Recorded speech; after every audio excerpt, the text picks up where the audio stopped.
Bonjour à toutes et à tous, merci de nous rejoindre dans ce premier point de l'actualité. Démarrons ce journal tout de suite par une déclaration du collectif des associations des parents d'élèves et étudiants de Côte d'Ivoire, une déclaration lue par le président du collectif, Kadio Akaclaude. Déclaration du collectif et des associations des parents d'élèves et étudiants de Côte d'Ivoire, KPESI, portant sur la grève projetée par la coalition du secteur éducation-formation de Côte d'Ivoire, COSEPSI, le mardi 14 mai 2019, en dépit des négociations en cours et du cadre renforcé mis en place par le gouvernement. L'éducation est au cœur du développement économique et social de notre pays, de la Côte d'Ivoire. Ainsi, l'éducation de nos enfants, des générations futures, constitue un enjeu majeur de premier rang pour les enseignants, pour les parents et pour la nation tout entière. L'année scolaire 2018-2019 a été fortement perturbée par une longue grève depuis février 2019 qui a duré plus de 2 mois. Les élèves étudiants ont subi de plein fouet les effets nocifs de ces arrêts et perturbations de cours qui prédisposent à des résultats de fin d'année moyenne, médiocres, voire catastrophiques.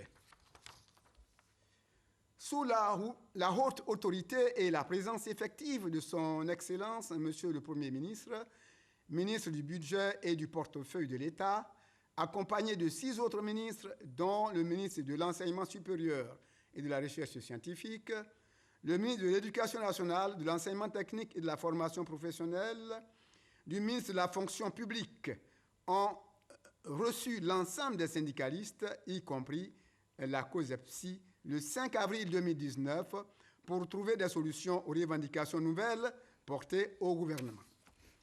Le chef du gouvernement a instruit les ministres concernés à s'impliquer davantage pour conclure des négociations dans le cadre de la trêve sociale signée pour une durée de 5 ans.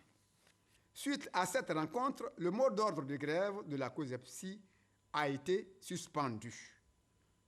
Dans cette dynamique de dialogue et de négociation initiée par le gouvernement, le ministère de l'Éducation nationale, de l'Enseignement technique et de la formation professionnelle a organisé un séminaire cadre de négociation à Grand Bassam du 10 au 12 avril 2019 avec tous les protagonistes des revendications syndicales du primaire et du secondaire. Le séminaire a permis de conclure une synthèse de discussion cadre endossée et signée par l'ensemble des syndicalistes, des syndicats, avec plusieurs avancées notables. Les conclusions doivent être finalisées et approuvées pour être soumises à l'arbitrage du gouvernement. Certains syndicats ont souhaité faire une tournée de sensibilisation pour recueillir les avis de leurs membres avant la finalisation. C'est dans cette attente de conclusion des négociations que nous, parents d'élèves et l'ensemble de la communauté éducative, apprenons avec désarroi la reprise d'une grève éventuelle et imminente de la COSEPSI.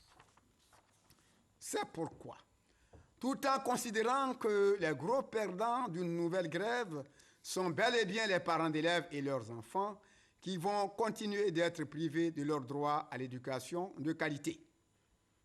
Nous, collectif des associations des parents d'élèves étudiants de Côte d'Ivoire, appelons et interpellons donc ici la COSEPSI de surseoir à cette grève qui risque de ruiner tous les espoirs des parents d'élèves qui ont consenti d'énormes sacrifices pour la réussite de l'année scolaire de leur progéniture et de faire confiance au cadre de négociation en cours avec le gouvernement. Par ailleurs, nous, parents d'élèves, sommes entièrement disposés et engagés à nous impliquer davantage pour que les solutions acceptables soient trouvées pour le bonheur de tous. Nous allons, dès le lundi 13 mai 2019 prochain, chercher à rencontrer Madame le ministre de l'Éducation nationale, de l'Enseignement technique et de la formation professionnelle à l'effet de continuer à défendre l'avenir de nos enfants. Fait à Abidjan le 12 mai 2019 pour le bureau du collectif des associations des parents d'élèves et étudiants de Côte d'Ivoire, KPESI. Voilà donc la déclaration du collectif des associations des parents d'élèves et étudiants de Côte d'Ivoire. Le chef d'état-major général des armées de Côte d'Ivoire, Lassina Doumbia, reçoit une délégation du ministère de la Défense chinoise. La délégation est conduite par le général de division Zhang Yingli. Les échanges ont tourné autour de la coopération entre la Côte d'Ivoire et la Chine. Abou Sanogo. Dès l'entame de leur séance de travail, le général de division Zhang Yingli a salué les progrès importants réalisés par les forces armées de Côte d'Ivoire au cours de ces dernières années et le bon cadre de coopération entretenu par les deux armées dans la montée en puissance des forces armées de Côte d'Ivoire. Pour l'hôte de la Côte d'Ivoire, il faut élargir les domaines de coopération afin de faire échouer les menaces transnationales et d'assurer un environnement de sécurité favorable à la bonne gouvernance et au développement. En retour, le chef d'état-major général des armées de Côte d'Ivoire, le général Lassina Doumbia, s'est félicité de l'excellence des relations entre la Chine et la Côte d'Ivoire au vu des récents dons de navires à la marine nationale ivoirienne et l'offre de plusieurs dizaines de stages offerts avant de demander au ministère de la Défense nationale chinoise de continuer à accompagner les forces armées de Côte d'Ivoire dans leur montée en puissance relativement dans le renforcement des capacités opérationnelles de l'armée ivoirienne, la résolution des problèmes structurels liés aux infrastructures pour la formation de ces personnels et l'accompagnement de l'action de l'État en mer par la prise en compte de la piraterie maritime et des nouveaux types de menaces. Fort assuré du parfait cadre de coopération ainsi établi, le général Lassina Doumbia, au nom des forces armées de Côte d'Ivoire, a remis un présent à son hôte qui en a fait de même. Coopération renforcée autour d'un déjeuner offert par les armées ivoiriennes à la délégation asiatique. Lutte contre la consommation de la drogue. Les députés s'engagent dans la sensibilisation. Réunis au sein du réseau des parlementaires pour la lutte contre la drogue, ils se sont rendus au lycée moderne de Port-Bouët mercredi dernier pour expliquer aux élèves les méfaits de la consommation de la drogue. On fait le point avec Konaté Moussa. Les députés ivoiriens s'engagent dans la lutte contre la drogue. Le réseau des parlementaires pour la lutte contre la drogue mène une campagne de sensibilisation au lycée moderne de Port-Bouët.